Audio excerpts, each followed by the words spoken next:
Hello world, and thank you for returning to another episode of Golfing the Villages. Today we are back to basics, heading over to Turtle Mound Executive Golf Course in order to provide you with a new golf course vlog. Turtle Mound is located on Buena Vista Boulevard, just north of 466A, and its sister course is Sand Hill. Sand Hill is located on the west side of the road, and we will cover that at a later date. Over on the east side sits Turtle Mound, and it's advertised as a level 1 golf course as scored by the village's rating system. With distances ranging from 804 yards, playing from the forward-friendly tees, out to a respectable 1,323 yards from the rear tips. Turtle Mound will fit everyone's golf skill level.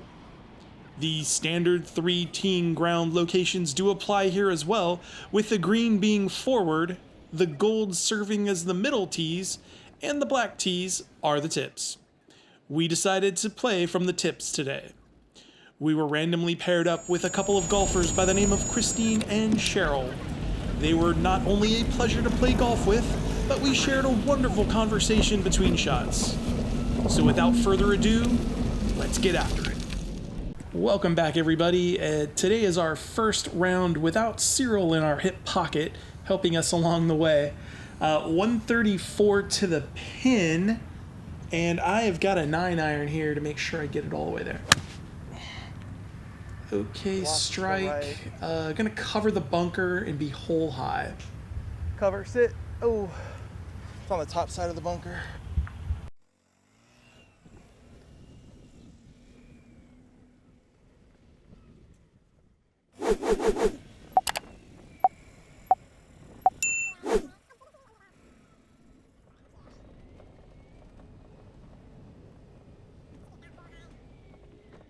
Now, in addition to the voiceover today, I do have the lav mic on, so you might pick up a little extra background chatter or some thoughts on a couple of holes about the lie and what's going on. So, hope you'll enjoy that. Little chip, and it's pretty decent, just didn't run out enough. I need to get it a little closer to the hole. And so we've got this putt now for par. And yikes, just missed it. Not a great way to start, but we've got a tap in for a bogey. There it is.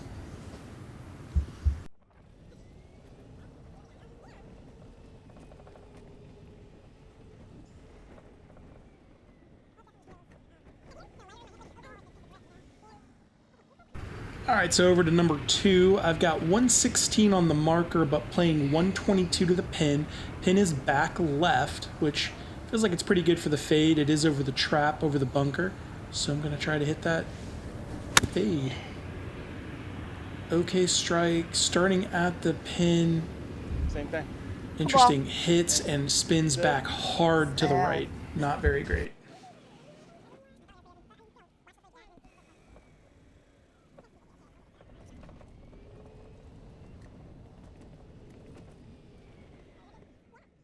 Here's one of those interesting situations. So first of all, the ball spun all the way back here, must have been 15 feet. And I've got new grips on the clubs. These are just the mid-size, not the mid-size +4. The club twists in my hand, and I shoot it off the toe toward Christine and Cheryl. They were real nice. I didn't hit them, thank goodness. And I've got this really long putt to save par. You can see it's going to move right to left or left to right as you're watching it. And it just doesn't get all the way to back to the hole, but I've got a little comebacker to save bogey, and you wouldn't give this to your playing competitor on a Saturday, would you? Nah, you'd make him putt it, right? So I'm going to putt it too. There it is in the hole for bogey. Thank you. With back-to-back bogeys logged, we now step up to the third tee. It's 141 to the center, but 130 to the pin. I've got the pitching wedge now in my hand. I think this is a pretty good shot for me. Also going to try to work it left to right. Just hit a nice little smooth fade. All right. That's a good ball. There's the strike. It's short, though. And I thought it was going to miss the green, but no, that's a nice shot. It's in pretty tight. Good ball. Thanks.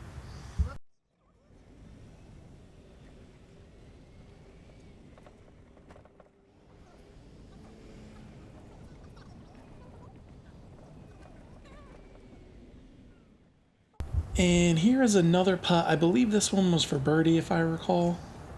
And Stay up there. Oh. good try, just a little short. You hate leaving birdie putts short, but we've all done that, right? So here's my effort for birdie. I have it going my right to left, our left to right as we watch it, but it just didn't move as much as I thought. Good speed on that one. I'll take a tap in for a par. Thank you.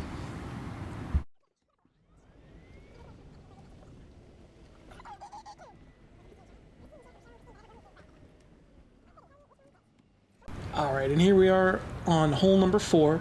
It is 120 yards on the marker, 123 to the pin here. I grabbed a pitching wedge to hit soft. This green is like an upside down frying pan.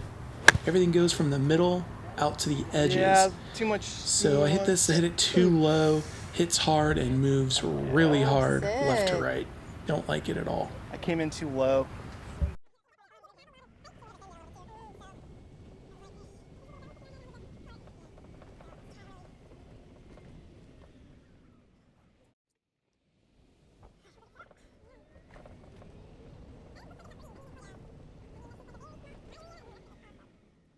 You can actually see a line where my ball went down.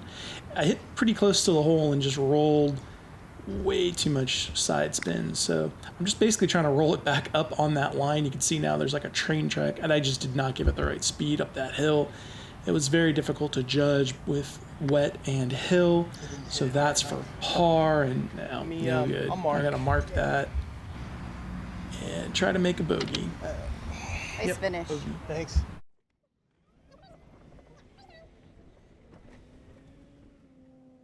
So now we step up to the 5th tee here, 145 to the center, 157 to the pin. The pin is back. I feel like an 8-iron is an acceptable outcome here. It's like a 160 club for me. I think I can hit this pretty full and get it to where I want to be in the center of the green. It's an okay strike. The ball comes out low though, and it is moving left to right, but I don't like the height, how low it came out. It's kind of thin, but it's on the green.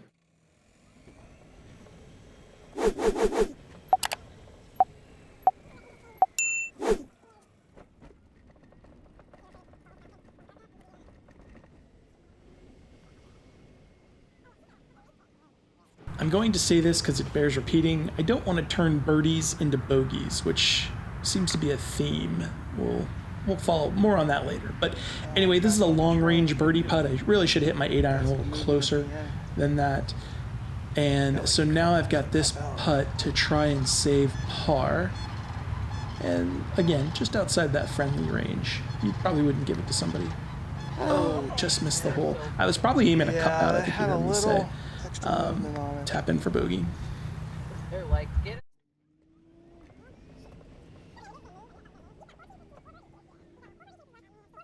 So now we stand on the 6th hole, 143 to the marker, 144 to the pin. I again go with the 9-iron, and I'm going to try to hit that fade. Spoiler alert, this is one of my better swings, so if you're looking for a fade swing, this is a better one to copy. Really good release, good rotation, ball's high, soft, really, really nice. Great swing. Okay.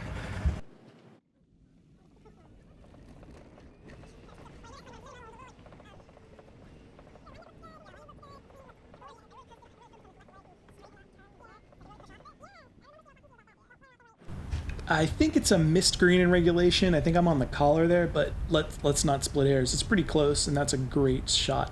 So we have this for birdie. This is very makeable, but also okay. I missed it, but I'm still in the range, and I feel like I can make a very acceptable par, and we can move on to the next hole. Or I hit the lip and hit myself in the head with the putter. That's a terrible bogey. Birdies for bogeys.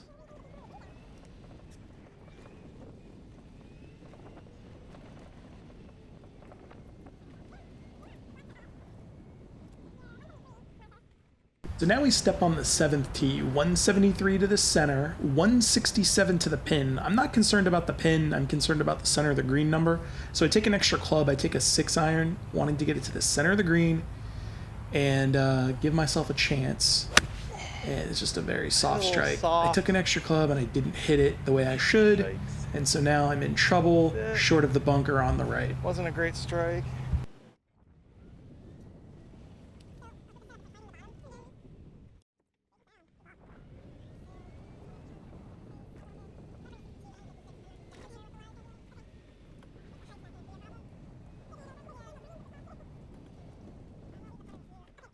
Taking an extra club doesn't mean forget to swing. You still need to swing. I gotta remind myself. Anyway, so I thought this was kind of a fun shot. We're using the lav mic, so you can hear a little bit of me yik-yakking. I gotta get this over the bunker and get it close to the hole. It's a 56 degree, I think I opened the face on, rather than the 62, because it needs to carry. And I carried it all right. Oof, backside of the green, it did sit, thank goodness. Good finish. All right, and yours truly is now off the green to make par with a chipper in my hand. Never a good feeling. And I just did not start far enough to the left, so it rolls out further from the hole. That's always great. Oh, Missing them all the time. good finish. Giving myself tons of work here to make a bogey is never a good feeling, but definitely wouldn't give this to a guy with a bad putter. And roll it up to the cup. No, just missed it. Gonna tap in for a double bogey, please. Okay, in the hole. Okay.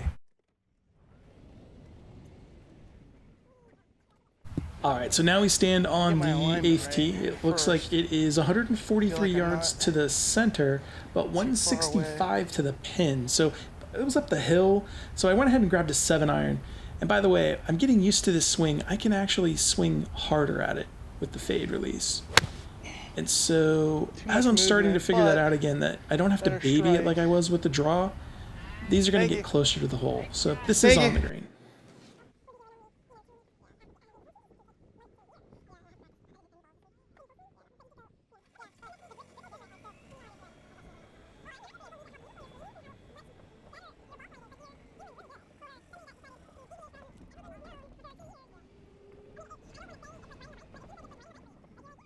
It's something we'll have to discuss at a later date, but basically, you know, the draw could turn into a hook the harder I released it, so I started to swing slower, etc., etc. Anyway, here's our putt for birdie, and let's try not to turn it into a bogey, right? No birdies for bogeys. Let's make this par. Get in there. Are you kidding me? Are you kidding me? Actually, it's rolling, I think. What is going on here? I've done that. Birdies for bogeys. Get in that hole. Oh my gosh. I have nothing more to say. That hurts. But literally, it was a long walk. Yeah.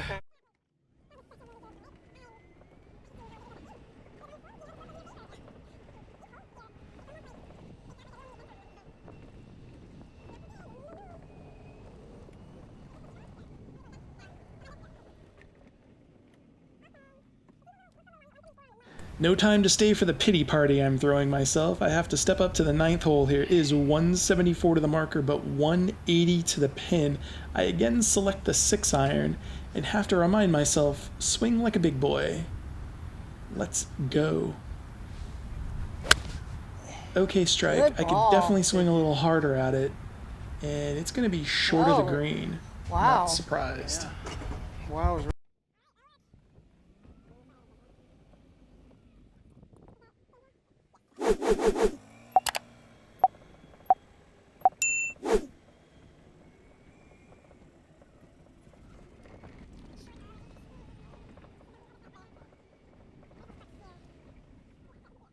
Where's the fun in hitting the green and two-putting for par and getting out of here? No, I've got to make it more difficult on myself.